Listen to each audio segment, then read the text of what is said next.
I'm Phil Svitek, 360 Creative Coach, and in this episode, I want to use a quote from a Greek poet as a jumping off point. So the Greek poet is Archilochus. I believe I am saying that correctly. If I'm not, I apologize. But the quote goes, "We don't rise to the level of our expectations, we fall to the level of our training." Now, before I really unpack this and how this applies to all of our lives, I would like to take the opportunity to invite you to subscribe if you haven't already. That way you get all the various lessons and episodes that I put out right when I put them out. Thank you if you just did, and thank you if you already were. It truly does mean a lot to me, as I hope it does to you. So let's talk about this, right? In a way, it's saying, in fact, it is saying that hope is not a strategy, right? Recently I filmed my second feature film. And going into it, there was a lot of unknowns and things that we would have to deal with. But I knew we could because collectively we have so much experience between ourselves, right? At not only filmmaking, but also just dealing with obstacles and so forth, right? Part of the reason why I call myself a 360 creative coach is because it takes skills and talent, but it also takes the right mental fortitude and attitude to be able to find success. And that's part of the training, right? The skills and the mental resolve. And so going into the film, we prepared as much as we could for the known factors, and for the unknowns, we employed a technique of negative visualization. Well, what could go wrong? And try to prepare for the possibilities and have backup plans for that. Certainly one of the things was, okay, well, what if someone, God forbid, got COVID while we were down there? Okay, well, what do we do about that? And things of that nature, right? Just allowing our inventive brains of doomsday scenarios to work in our favor rather than stress us out, and so that was a big part of how we were able to succeed, because we did that. In preparation for the movie, we knew that we wouldn't have a lot of time to spend in various locations and film out scenes. So our training, if you will, was to do rehearsals. We did months of rehearsals on the scenes, going over the scenes multiple times and so forth, and really honing it and ingraining it into the actors, right? And they did a phenomenal job with that. And so, they were able to, the quote goes, "We fall to level our training," but really we rose. Our training was vast, and so we rose to that level in those moments. And that's why everything in life really is a culmination of what you've done, right? And that's why I'm a firm believer in no hurry, no pause, and just, all these buzzwords of habits, routines, discipline, and so forth, because it's very hard when, you're not used to doing something to go from 0 to 60. And in the case of us making our movie, right, I'm just going to keep using this as an example. We literally, it's an indie budget. And when I say indie, I'm not even talking about like $1 million. It's ultra low budget. So there's that. We have a very compressed schedule. We basically shot everything in 12 days. And so, just that, one physically, right? Physically can't, forget like the actual talent and the skill. One physically can't do that unless they're in like quite literally like good shape, mentally prepared and so forth, right? And so that falls into that training, and, everyone involved, they're physically fit, they had the right attitudes, and therefore that was the foundation upon which then they could build and showcase their skills and apply their skills towards the movie, and I selected them knowing that, right? It's something that I don't think I've talked about, at length in vlogs or things like that, but I chose them because they exemplify the spirit, right, and the physicality of what was needed for this movie. And they were the right people, obviously, for their respective roles, whether that's on camera or behind it.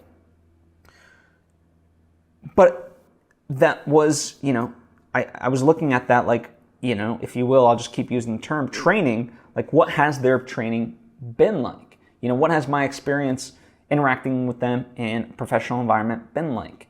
And, everyone met my criteria, if you will. And there's people that I thought, from a talent perspective, very early on before I even had a script that I considered, could they work and things like that, and just their discipline, their discipline. I know they're undisciplined. They don't have the habits and so forth, and it sucks to say, because it's that stuff that holds them back in general. Now, I'm not necessarily advocating for hustle culture, right? I don't believe in hustle culture. I don't believe in burning the candle at both ends. You have to get your rest and things like that. But, as part of that, to ensure the rest and so forth, people make choices, right? What's important to them and what's not. So going out and partying and going, versus, I don't know, anything else. I don't besmirch people that make those choices, but, knowing that how hard this industry is, sometimes you got to have a laser focus. And so for like me, oftentimes, part of my training, people look at me, and not that I'm like anyone ultimately that special, but they look, and they ask like, how do you do all the things that you do? Well, I'm like, I pretty much wake up and I do the things that I want to do / have to do for work. And I just do that, and yes, there are pockets of time that, as part of that I fill for friends and enjoyment and things like that, but it's always structured in a way where, benefit sounds quite insidious, but it works and fuels me rather than detracts, right? It all moves me forward, and pretty much, so for the most part, most days, I get up, do the things that I want to be doing, / have to do, as I may mention with work. And then, I go until pretty much night, and then I go to bed, right? Now, for me, part of what I want to be doing is reading books, watching movies, and so forth. And so, there is enjoyment. It's not like, and it's all enjoyment, right? Whenever I get to write scripts or, edit something, make videos such as this, it's all part and parcel of it. But that is the training, and it is for the most part, as Stephen King kind of talks about it, it is an ongoing act. If you want to be a writer, you have to read and write on an ongoing basis. If you don't, then you're just, by definition, you're an amateur. Certainly Stephen Pressfield in The War of Art talks about that, those who, like a writer who only writes when inspiration hits, is not a true writer. Writers write every day. And then paradoxically, the muse comes when there is that discipline, right? And so in a way, part of it is, regardless of daily progress, just try to move the ball forward just a little bit, right? Regardless of how far or whatever you make progress, just little by little, right? And that helps. I look back at recently, I finally published my first novel, Elon Elon. The link is down in the description box if you're curious. But, this was years in the making, I'd have to look into the archives, but I'd venture to say even like 5 or 6. And this is because it took a lot, I knew that, that I had, like, going into it, right? As a first-time author, it's like, well, what gives you the right to, think that you could write a book? Well, I'm hardworking. I'd written stories before, fine, not novels, but I'd written. And I'm a good problem solver, right? And all that, right? So, 6 years later, that, like, at the start of all that, that was the level of my training.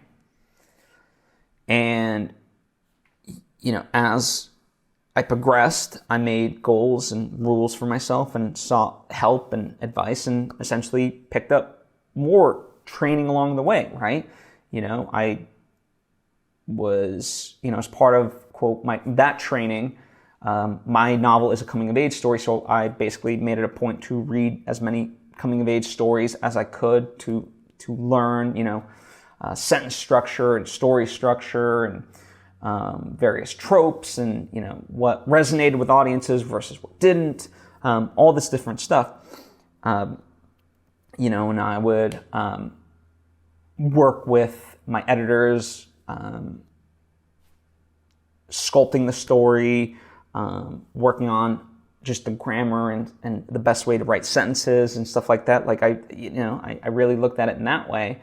And over the course of those 5 or 6 years, we really collectively, it was a true team effort. There was a lot of people involved behind the scenes of helping me make this book that, really elevated my training.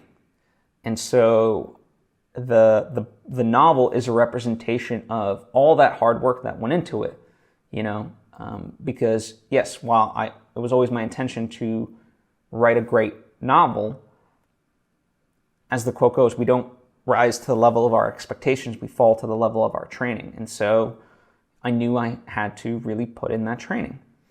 And regardless of what your preferred medium is, whether it's poetry, whether it's music, filmmaking, writing, painting, doesn't matter. You have to continue at it. I am convinced, right? There's this ongoing debate, at least as I see it, between quantity versus quality. Which one is more important? And I am convinced you do not get quality without quantity. Even Shakespeare has some duds, right? We don't know about them necessarily because the Hamlets and the Romeos and the Juliets, like the cream rises to the crop, and the stuff that wasn't as good, that gets forgotten. It's there, but no one talks about it, right? So to me, quantity creates quality. And, in this sense, quantity is synonymous with training, which is synonymous with like discipline and just pursuit and keep going and so forth. So that's my message to you.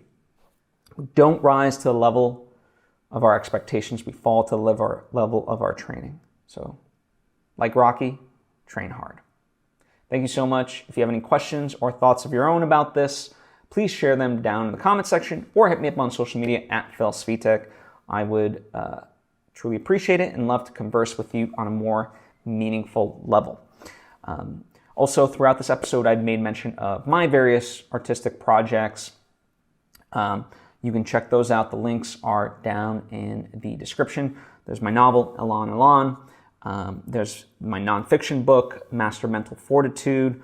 There's my first feature film, which is out, called Love Market. All three of those are available on Amazon. If you just type in Phil Svitek, they'll pop up. Or you can just click the links. Also, in an effort to bring even more value. Like, I love doing these types of episodes, but I would love to have a more deeper personal connection with you if you're interested. I've restructured my Patreon page, patreon.com/PhilSvitek, to allow for that and really engage and be of more service to you than just this, right? So those are the various ways that you can help support my efforts and in turn help you, right? Thank you so much. I appreciate you. I'll see you next time.